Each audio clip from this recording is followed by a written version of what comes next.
The group watched the two for a few days till they managed to find Anjo alone.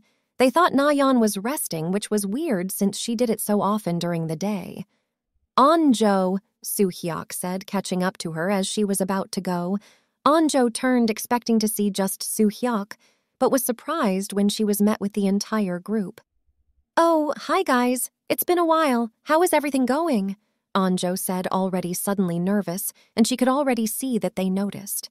They all navigated through what was an awkward conversation on everything but what they really wanted to know, till finally Mi-jin just went up and asked what they had all been thinking. "What are you doing hanging around Na-Yeon?" Mi-jin asked, and they could see the momentary panic on her face before she shook it off. Anjo had already asked Na-Yeon about it, if she wanted to tell the rest of the group. "I think it's better if she tells you because it's her news to tell. I'm just making a bigger effort now." She knew that some of the group, especially Dae-soo, still held resentment towards her for her murder. Mi-jin let out a sigh and turned to Na-Yeon's tent and headed straight for it. She was annoyed with everyone being so scared to talk with one another. She had already been told what Na-Yeon had done, and for a while, she was mad that they had made her help someone like that. But since she didn't really have any attachment to the girl, she had just avoided her. Anjo rushed to stop her. "Don't disturb her, she's resting." But she was already late as Mi-jin stepped into the tent to find a sleeping Na-Yeon with trays of food next to her and better bedding than the others in the camp did. She had no doubt that the girl who she learned came from a prestigious family was somehow pulling strings to get better stuff. "Hey, you, wake up!" Mi-jin shouted and went to shake the girl but was smacked away by Anjo. "Hey, what's the big deal?" Mi-jin said angrily at the girl smacking her arm away. Dae-soo rushed to get between the two as Anjo was glaring at her angrily, standing at the ready fist, curled and ready to fight the other girl if she had to. "What's all the noise?" Na-Yeon asked sleepily as she sat up, rubbing the sleep from her eyes. Anjo immediately rushed to her side. Hey, it's nothing. Just go back to sleep." But as Na-Yeon opened her eyes to respond, she was surprised to find the whole group of survivors in her tent. "Oh, hello," she said, her sleepy state finally leaving her. "What's everyone doing in my tent?" she asked, looking at Anjo at her side. Anjo just let out a sigh. "They want to know why we have been so close lately," she said, and Na-Yeon already understood what she was asking about. "Oh," Na-Yeon said as she looked at the group, but after a few weeks of having Anjo now looking after her and months of them ignoring her, why was there such a sudden interest in her? "Why are you so interested in me now?" she said, with a small part of her trying to show the hurt she felt at being abandoned as soon as they got here. She knew she didn't deserve them, but it still hurt nonetheless.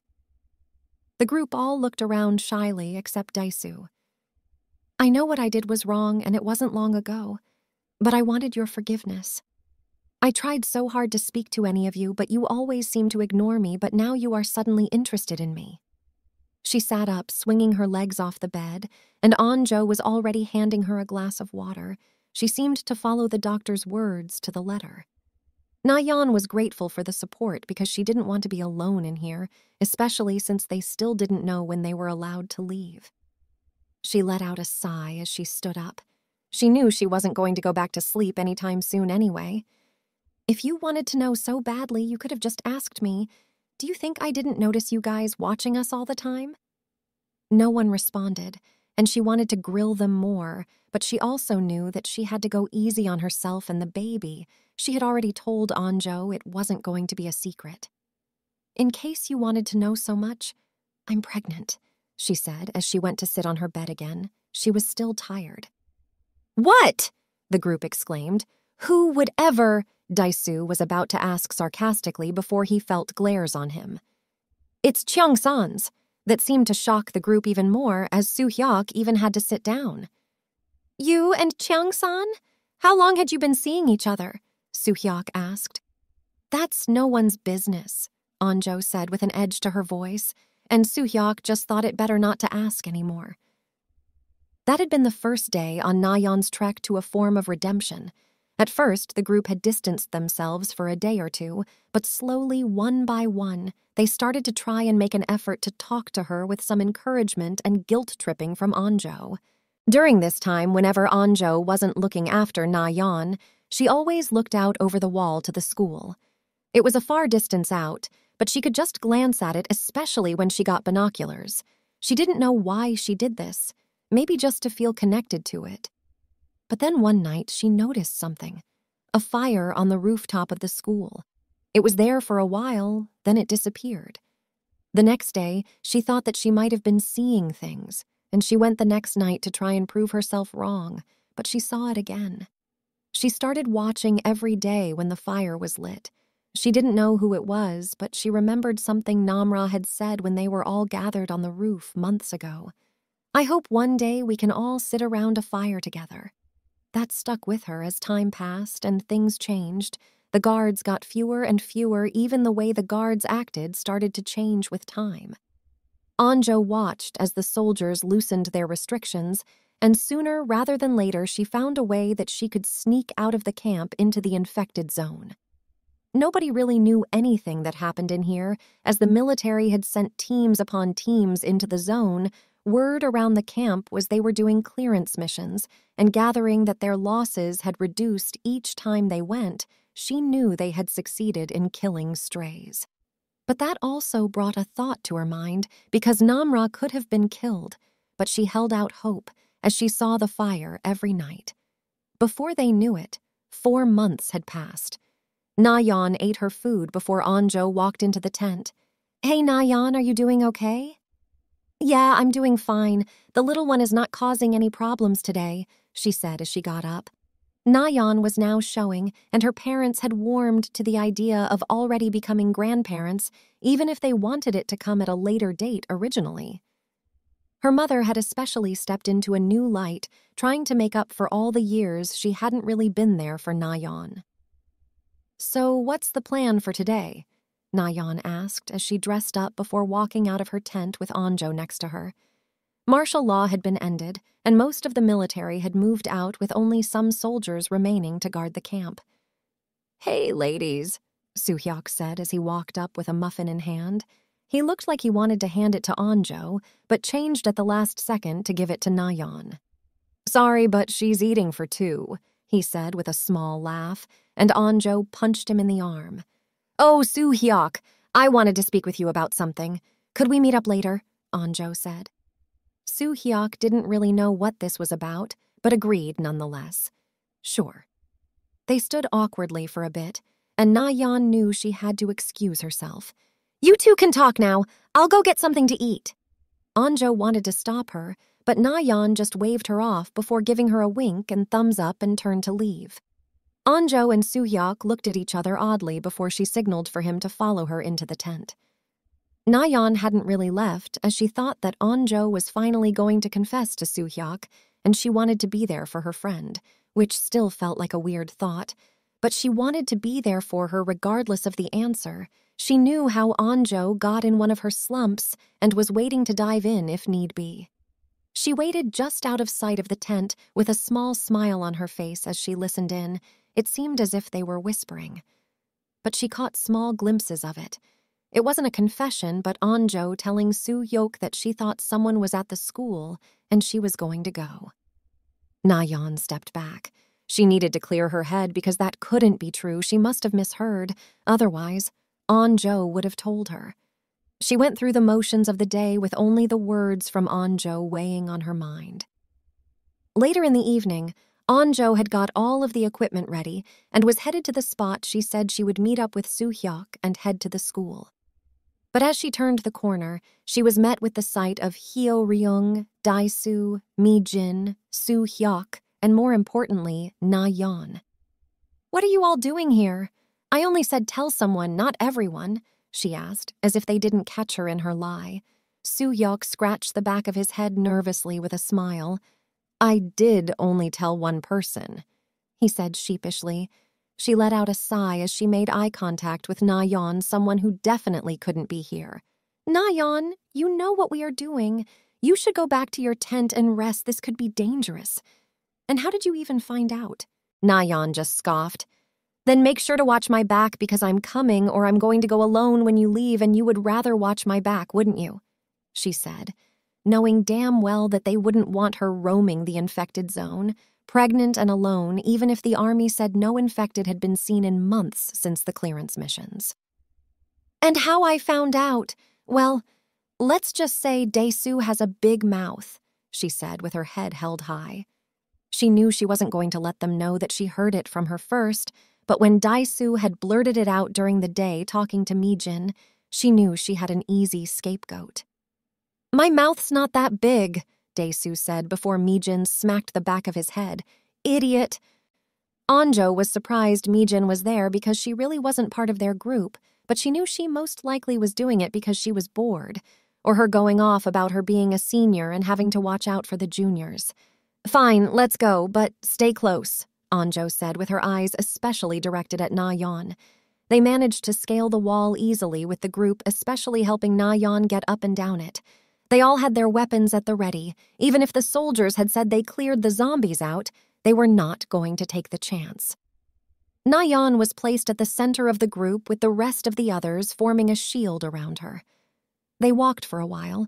It had gotten dark, and they needed torches to light the way, but even so, there was an eerie quiet to the place without even the sound of any critter. There was still ash remaining from the army's bombing runs, but there was nothing else till they walked up to a shrine. It was a shrine built up with gifts and other various items, and Onjo quickly answered when she saw the questioning looks from the others. I don't think I was the only one sneaking out here. I guess others wanted to remember their families.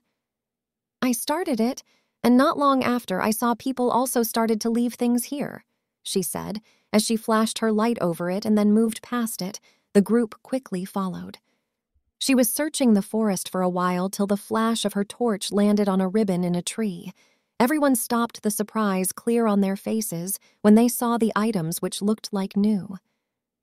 I found them after the first few times I came out here, like someone was trying to guide us to them, she said, as she flashed over the ribbon to another one in the distance attached to a tree. What if it's a trap? Soo-hyuk asked. Onjo had thought about that, but she had lost everything, and she was willing to grasp at whatever string she could. It could be. That's why I only wanted to go alone before I told you. The glares she got from the others didn't help settle her guilt, but she was right in her thinking. She knew that. So they followed the ribbons through the forest, the city, and the destroyed sections of the school littered with ash and rubble till they saw another heading inside the school. This was it. Whether it was a trap or not, they would find out now. Onjo signaled to Soo-hyuk towards Na-Yeon, and he nodded back at her. She hoped if anything went wrong, he would get her out of there fast. They followed the ribbons passing by halls and classrooms all in an eerie silence. They half expected something to jump out at them with the way they had a white-knuckled grip on their weapons. The ribbons led them up and up till they found themselves at the door, and Onjo nodded at the others before opening it ready to swing. There was no one there that she could see, but there was a fire burning brightly. The rest of the group exited the staircase with Soo-hyuk standing in front of Na-Yeon just in case. I didn't know if you would come, a familiar voice said, walking out of the darkness behind one of the vents on the roof. Everyone focused as she walked out into the light and were surprised to see Namra looking fine and well standing in front of them. Soo-hyuk, Dae-soo, Onjo, and Hyo-ryung rushed towards her, enveloping her in a hug. The group's hugs continued as Na-Yeon cautiously approached. Namra glanced at her and brought out her hand. Na-Yeon somehow joined the group hug as Mi-jin watched on. They broke apart everyone with ecstatic glances, so happy to see that she had made it. I hope you saved some for me, a much deeper voice spoke, leaving the shadows, and Na-Yeon knew that voice from anywhere. She had it encouraging her since the day she lost him. Whenever she doubted herself, it was always there. Cheong-san, she said weakly as he walked out. Na-Yeon didn't know that she could move so fast in her life as she rushed at him, nearly tackling him to the ground in her hug. Onjo was right there with her, and after the others were sure they weren't dreaming, had rushed to embrace him. How are you alive? Na-Yeon gripped him so tight that she could swear she would break his bones. After I left, I had some time. Namra started. I had time to learn to balance my hunger. It took me some time, and with nothing else to do, I went searching and found him buried under all those bodies. Na-Yeon couldn't believe it. He was there and they had just left him, but it was Onjo who interrupted. But we checked, there wasn't anyone alive down there. Namra just shook her head. We were looking at it wrongly and were short on time. I had time to be thorough. Namra looked back at the fire, Soo-hyuk's hand never having left hers since they embraced. When I found him, I didn't even recognize him. I didn't even think he was alive because he was so burnt beyond repair. But with time and my powers and the ones I found he had too, he began to heal. It took a long time and I waited with him. Everyone had just stood aside as Na-Yeon kept her tight hold on Cheong-san, because in her mind, if she let him go now, he would disappear again. Yeah, sorry it took so long. So how has it been going with you guys? Cheong-san asked, facing Na-Yeon, who had her face still buried against his chest and arms wrapped tightly around him. Nothing much, really, Onjo said, her voice a little lighter with one more family member regained. Her spirits were higher than she thought. Well, if you mean nothing, then, Dae-soo started before he was punched in the side by Mi-jin, who nodded at Na-Yeon. That seemed to shut him up, but also spurred Cheong-san's curiosity as his arms wrapped around Na-Yeon. You really missed me, didn't you? He said, even already knowing so. We both did, she replied, which confused him for a moment. Then he thought she meant her and Onjo, as she glanced up at him with a smile and teary eyes. She held his hand, removing it from around her, and laced her fingers with his before guiding it down. The smile on Na-Yeon's face faltered for only a moment, thinking what if he didn't want her, want them. She shook that off, she would deal with it if that came, and she didn't think he was that type of person. Cheong-san's hand reached down to her stomach, and he immediately felt the difference. His enhanced senses had told him that Na-Yeon smelled different from how he remembered, but it couldn't be what he thought, right? He really hadn't gotten a good look at her before she rushed to him, but she was wearing a large, oversized sweater that seemed to hide her figure, and now he knew why. Wah wah. He didn't know how to get his voice out. Looks like I win Dae-soo pay-up, Mi-jin said, as the whole group turned to see Dae-soo handing Mi-jin a chocolate bar he had hidden somewhere. But that was beside the point, as Cheong-san focused his look back on Na-Yeon, who looked so nervous, as if she would break, depending on what he said next. I'm pregnant. It felt like a shell shock to Cheong-san, and he froze as he thought back to their night together, a day admittedly that he had thought about a lot. He must have taken too long or looked the wrong way because Na-Yeon wanted to pull away, and he quickly rushed to hold her in his embrace. Mine? He asked, trying and failing to hide the hope in his voice. She nodded at him with a small, hopeful smile. He glanced at Onjo, and she smiled at him with a nod, and instantly he locked his lips with Na-Yeon. He had just been happy to see that she had made it out okay, but now finding out this was just the icing on the cake after all the past months of hardship. He let his hand to her stomach again, slipping under her shirt, and just held it there. It took some focus, but he heard it. The heartbeat was clear and loud thanks to his enhanced senses. The others decided to start catching up with Namra so that they could leave the two alone. No doubt they had a lot to speak about. Cheong-san took a knee, placing his ear against her belly as he listened closely to the heartbeat of their baby. Just thinking about that was throwing him off as he felt Na-Yeon run her fingers through his hair. I thought we lost you. Why didn't you? Why didn't you try talking to us? Na-Yeon asked, her voice somewhat choked. He looked up at her and could already feel the guilt building. It had been weighing on him how he couldn't see Na-Yeon and Onjo, but now he had a baby he had been keeping away from too. I wanted to, more than anything, but it wasn't safe for us to, he said as he glanced over at Namra talking to the others. He stood up, bringing her into his embrace. I didn't know. She knew what he meant. It's okay. You couldn't have known. I didn't know till not too long ago, too, she said with a small smile. Na-Yeon was just happy that he was taking this so well. She had thought it might have gone another way if she had ever saw him, and even as that hope faded with each passing day, she thought he was dead. The two hugged each other tightly, swaying softly with Cheong-san's hand never leaving Na-Yeon's stomach. He felt the heaviness in his heart as he remembered his mom and dad teasing him about girls and him having his own family when he was older. It hurt that he knew they would never get to see her or the baby. He held her a bit tighter, burying his face in her hair. "I wish Mom could see this," he said, causing Na-Yeon to look up at him. She knew how important his parents were to him, especially with everything she had learned from Anjo about him and his family.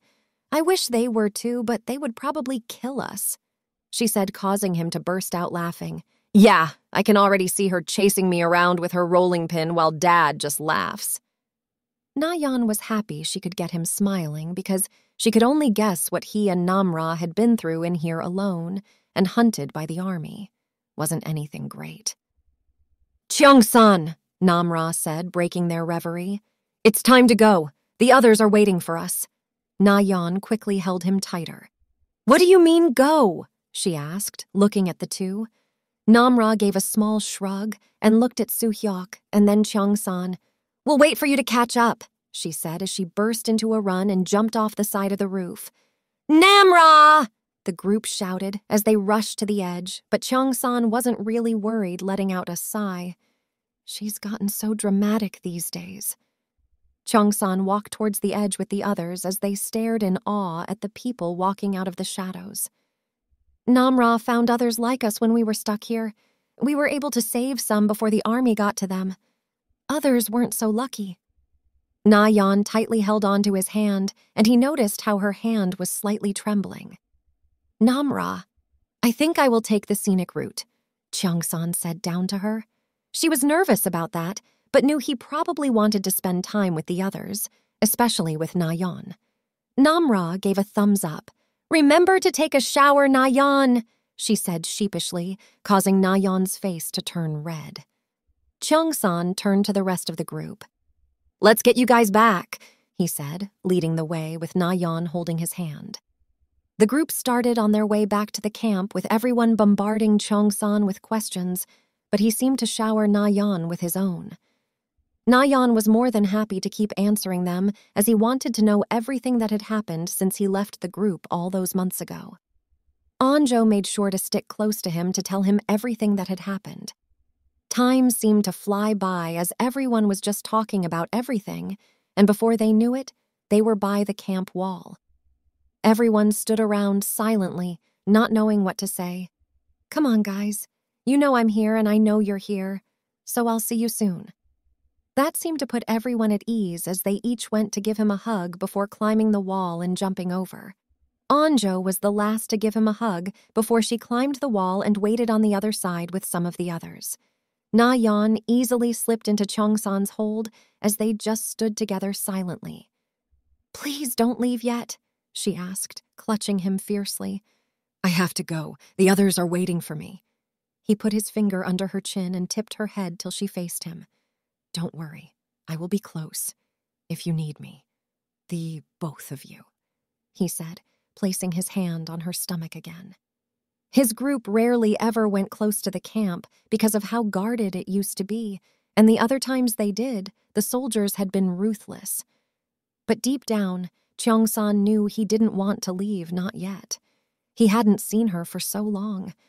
Could he risk it? He could see her eyes searching his, her arms wrapped around him. The answer was easy. "I guess the others could miss me for one night," he said, glancing around to make sure that there were no soldiers roaming around. He saw the light return to her eyes as her face broke into a smile. It was pitch black, but he could see her clear as day. "Let's get you to bed," he said as he glanced at the wall. "Should be an easy climb," he said, and got a punch in the shoulder from Na-Yeon. "You're going to help." Getting back over the wall was easy with Cheong-san's super strength, and the rest of the group was surprised as they saw the two appear over the wall. They had been waiting to help Na-Yeon over the wall after Cheong-san left. They were surprised when after Na-Yeon came up, they saw Cheong-san appear after her. He gave a small laugh to their surprised faces before giving a shrug. "I guess I'm sleeping over tonight," he said, as he carried Na-Yeon down the wall. Cheong-san knew that he probably couldn't stay long, and he had to leave soon in case someone found him. The group gave each other small goodbyes before everyone dispersed. Na-Yeon, with her hand holding Cheong-san's, led him to her tent, making sure to keep out of sight. They made it to their tent easily, but not without Cheong-san telling her when to duck, as he could hear and see things she couldn't. Cheong-san looked around her tent. It was modest, with a lot of stuff, even a picture of her with Onjo, and another with her sitting by some benches with the group eating. "I'm happy that you got close with the others," he said, directing her attention to the pictures by her bedside. Na-Yeon looked at the pictures with a small, somber smile on her face. "It took a lot. The little one was a lot of help," she said, and he could tell from the momentary sadness on her face that it must have not been easy. "Speaking of photos, we should take one," she said, as she went to check on her drawer for the camera her parents had bought and sent to her, since they weren't allowed phones. After diving into her clothes for a bit, she pulled out a camera before pointing him towards the bed. He sat down, and she immediately sat down next to him, throwing his arm around her shoulders as she tried to angle the shot. Cheong-san could only stare at her as she tried to get the perfect angle, because there it was, that smile that he had thought about every day, that he had missed her. "Okay, 1, 2. And before she could get to 3, he turned her head and gave her a kiss, the flash and noise from the camera going unnoticed by the both of them. She could only stare at him with a smile as he brushed her hair aside to see her face. "You need to get some sleep. It's pretty late." "Okay, old man," she said jokingly, but she knew she was tired even with all the adrenaline of seeing him helping her stay up. The doctor had told her to get a lot of rest, and she was surprised that Onjo hadn't burst in and told her to sleep like she usually did, but she could guess why. "Okay," she said, as they both laid down on her small cot, wrapping the blankets around her. Normally, she would think her cot was too big for her alone, even with the little one, but it had been the doctor's orders. But with Cheong-san here, it was perfect, as she pressed into his side, wrapping her arms and legs around him as she settled into his embrace. She wanted to savor this old feeling more, but she was so tired, and before she knew it, she had fallen asleep. Cheong-san heard her breathing even out as he just stared at the roof of the tent before he slowly closed his eyes. When Na-Yeon woke up the next morning, she felt around her cot but couldn't feel a presence next to her. She shot up fast because yesterday couldn't have been a dream, right? She was about to start stressing till she saw who she was looking for sitting by the end of the cot. Cheong-san was just staring at an ultrasound picture with the most inquisitive eyes, as if the picture told him everything there was. "Cheong-san," he heard her say, and turned to face her with a small smile. Na-Yeon knew then and there that everything was going to be all right, especially with him by her side. "Morning, beautiful.